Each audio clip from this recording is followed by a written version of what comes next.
میرا بس چلے تو ٹیکس 15% کر دوں۔ وزیر اعظم شہباز شریف کہتے ہیں تنخواہ دار طبقے نے بڑا ٹیکس ادا کیا، انہیں سلام پیش کرتا ہوں۔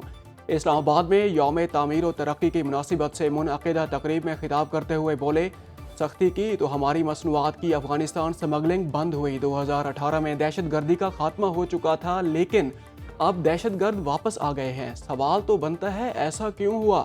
دہشت گردی کے خاتمے کے بغیر ترقی اور سرمایہ کاری نہیں آ سکتی۔ ہماری افواج دن رات قربانیاں دے رہی ہیں، مشکل فیصلے کر چکے، آگے کا سفر بھی آسان نہیں۔ تحریک انصاف فساد کی سیاست کر رہی ہے۔ چیمپئن ٹرافی کے آغاز پر ہی احتجاج کا پروگرام کیوں بنایا گیا؟ وزیر دفاع خواجہ آصف کی سیالکوٹ میں نیوز کانفرنس۔ کہا، ایس سی او کانفرنس کے دوران اسلام آباد پر حملہ کیا گیا۔ تحریک انصاف کا ہر جلسہ جلوس پرتشدد ہوتا ہے۔ ریاست پر حملے اور 9 مئی جیسے واقعات کی اجازت نہیں دی جا سکتی۔ خیبر پختونخوا حکومت نے جلسے کے لیے سرکاری مشینری کا استعمال کیا۔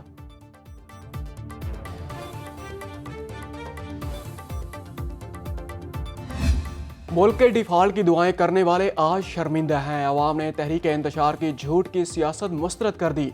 وزیر اطلاعات عطا تارڑ کہتے ہیں 9 مئی پر کمیشن بنایا جائے۔ پاک فوج کی باتیں کرنے والوں کی اپنی 190 ملین پاؤنڈ کی چوری نکل آئی۔ لاہور میں یوم تعمیر و ترقی کی تقریب سے خطاب میں بولے، ثوابی کے جلسے میں یہ پورے صوبے سے لوگ اکٹھے نہیں کر سکے۔ پنکی، گوگی اور کپتان سارا ملک لوٹ کر کھا گئے۔ احسن اقبال بولے، ایک اناڑی نے ملک تباہ کر دیا۔ پی ٹی آئی کے 4 سال میں ترقی کا راستہ روکا گیا۔ ہر بڑے منصوبے پر نواز شریف کے نام کی تختی لگی ہے۔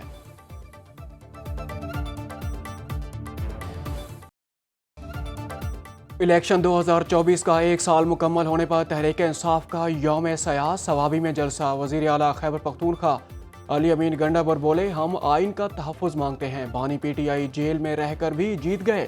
بیرسٹر گوہر نے کہا، رات کی تاریکی میں ہمارا مینڈیٹ چوری ہوا۔ عوام نے پی ٹی آئی کو 180 سیٹوں کی برتری دلائی۔ پنجاب اور بلوچستان میں 2 ماہ کے لیے دھرنے، جلسے اور جلوسوں پر پابندی عائد۔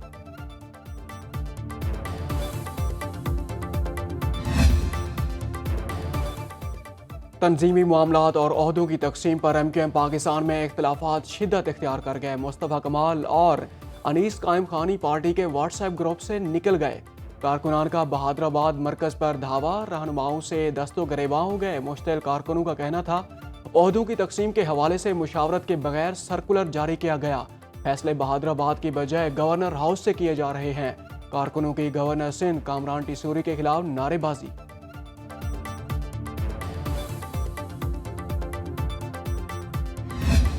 چونکہ 8 فروری کو خیبر پختونخوا سمیت پورے ملک میں دھاندلی ہوئی، تاہم تحریک انصاف صوبے میں دھاندلی کو تسلیم نہیں کرتی۔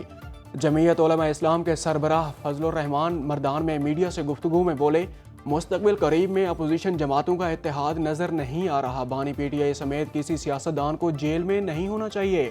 مہنگائی میں کمی کے حکومتی دعووں کو مسترد کرتے ہوئے کہا، اعداد و شمار سے پیٹ نہیں بھرتا۔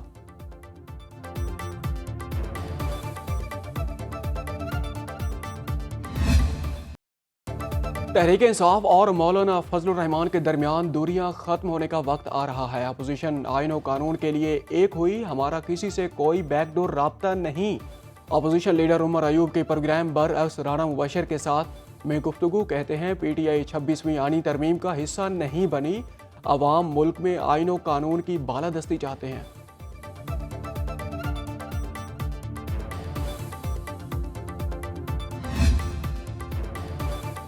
حکومتی مذاکراتی کمیٹی عملی طور پر غیر فعال اور غیر مؤثر ہو چکی ہے۔ نون لیگ کے سینیٹر عرفان صدیقی کہتے ہیں، تحریک انصاف اب پرتشدد احتجاج کی طرف جانا چاہتی ہے۔ اسے جب کبھی بھی مذاکرات کی ضرورت محسوس ہوتی تو دیکھا جائے گا۔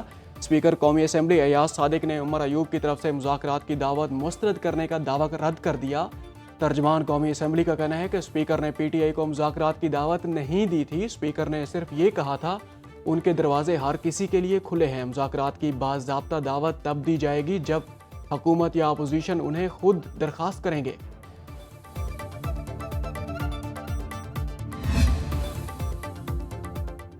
نواز شریف کے ویژن اور وزیر اعظم شہباز شریف کی قیادت میں ترقی اور خوشحالی کا سفر خوش آئند ہے۔ حکومت کا 1 سال مکمل ہونے پر وزیر اعلیٰ پنجاب مریم نواز کا اپنے پیغام میں کہا، معاشی مشکلات اور سیاسی عدم استحکام کے باوجود ناممکن کو ممکن بنانے پر وزیر اعظم مبارکباد کے مستحق ہیں۔ شرح سود اور کرنٹ اکاؤنٹ خسارے میں کمی سے معیشت بہترین ٹیک آف کر رہی ہے۔ ثابت ہو گیا نون لیگ کے دور میں ہی معیشت ترقی کرتی ہے اور عوام خوشحال ہوتے ہیں۔ پنجاب واحد صوبہ ہے جہاں اشیاء خورد و نوش کم مہنگی ہوئی۔ عوامی مینڈیٹ کی واپسی سے ملک ترقی کی راہ پر گامزن ہے۔ اس کے ساتھ ساتھ 2018 میں RTS بٹھا کر مینڈیٹ چوری کیا گیا۔ سینئر وزیر پنجاب مریم اورنگزیب کی نیوز کانفرنس بولی PTI نے IMF معاہدے کی خلاف ورزی کر کے پاکستان کو دیوالیہ کرنے کی کوشش کی۔ سینیٹر طلال چودھری بولے فارم 47 کا جھوٹا نعرہ لگا کر عوام کو گمراہ کرنے کی کوشش کی گئی۔ تحریک انصاف 1 سال میں عدالتوں کے سامنے کسی حلقے میں دھاندلی ثابت نہیں کر سکی۔ عظمہ بخاری نے کہا قوم خوش، PTI یوم سوگ منا رہی ہے، ملک بھر میں کوئی باہر نہیں نکلا۔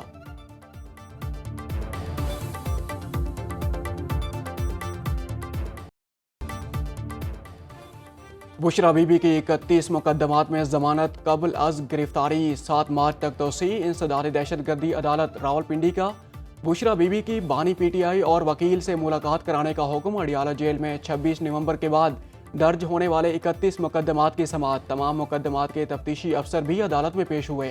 عدالت نے بشرا بی بی کی شامل تفتیش ہونے سے قبل مشاورت کی استدعا منظور کر لی۔ بشرا بی بی احتجاج کے 10 مقدمات میں شامل تفتیش ہو گئی۔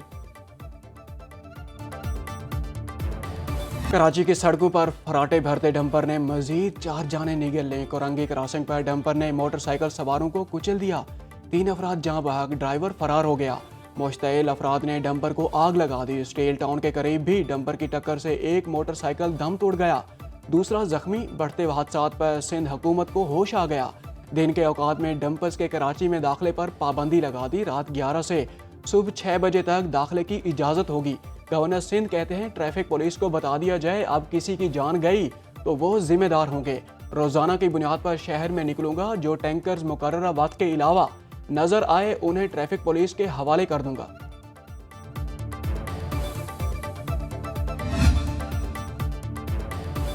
تحریک انصاف، سول سوسائٹی اور صحافتی تنظیم نے پیکا ترمیمی ایکٹ لاہور ہائی کورٹ میں چیلنج کر دیا۔ Opposition leader Punjab assembly Malik Ahmad Khan Bhachar اور دیگر نے درخواست دائر کی، موقف اپنایا۔ پیکا ترمیمی ایکٹ آئین کے آرٹیکل 19A کی خلاف ورزی ہے۔ ایکٹ کی آڑ میں ہر خبر کو فیک نیوز بنا کر سیاسی بنیادوں پر کارروائیاں ہوں گی۔ حتمی فیصلے تک پیکا ترمیمی ایکٹ پر عمل درآمد روکنے کی استدعا۔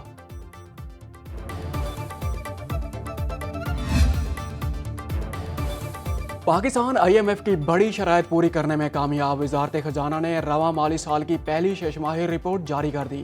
2900 ارب روپے کے ہدف کے مقابلے میں پرائمری سرپلس 3600 ارب روپے تک پہنچ گیا۔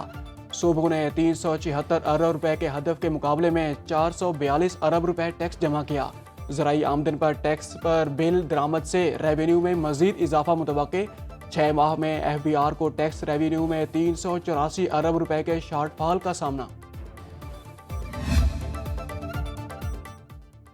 ملک پر قرضوں کا بوجھ، 6 ماہ میں 5000 ارب روپے صرف سود کی مد میں ادا کیے گئے۔ بجٹ خسارہ 1500 ارب روپے سے تجاوز کر گیا۔ وزارت خزانہ کے مطابق ٹیکس آمدن 5900 ارب روپے رہی، اخراجات 8000 ارب روپے سے زائد رہے۔ جولائی تک دسمبر دفاع پر 890 ارب روپے خرچ ہوئے، 450 ارب روپے کی پینشن ادا کی گئی۔ ترقیاتی منصوبوں پر صرف 165 ارب روپے خرچ ہو سکے۔ پرائمری بیلنس 3600 ارب روپے پر پہنچ گیا۔ سندھ کے صحرائی حسن کو دنیا کے سامنے لانے کے لیے تاریخی اقدام۔ کراچی سے چلنے والی پہلی 3rd desert safari train Khokhrapar پہنچ گئی۔ آخری سرحدی شہر چھوڑ کے اسٹیشن پر ٹرین کا شاندار استقبال، مسافروں کا پرچبی ویری ڈیزرٹ پر پڑاؤ۔ صوبائی وزیر ثقافت ذوالفقار علی شاہ کہتے ہیں سفاری ٹرین سے سندھ کا کلچر دنیا کے سامنے آئے گا۔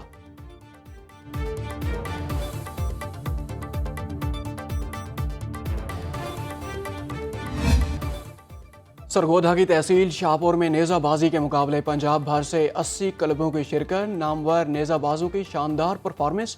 السید گیلانی رانجھا کلب نے پہلی، بھیلم شہید ٹینٹ پیگنگ کلب نے دوسری، پیر شاہ دولت کلب نے تیسری پوزیشن حاصل کی۔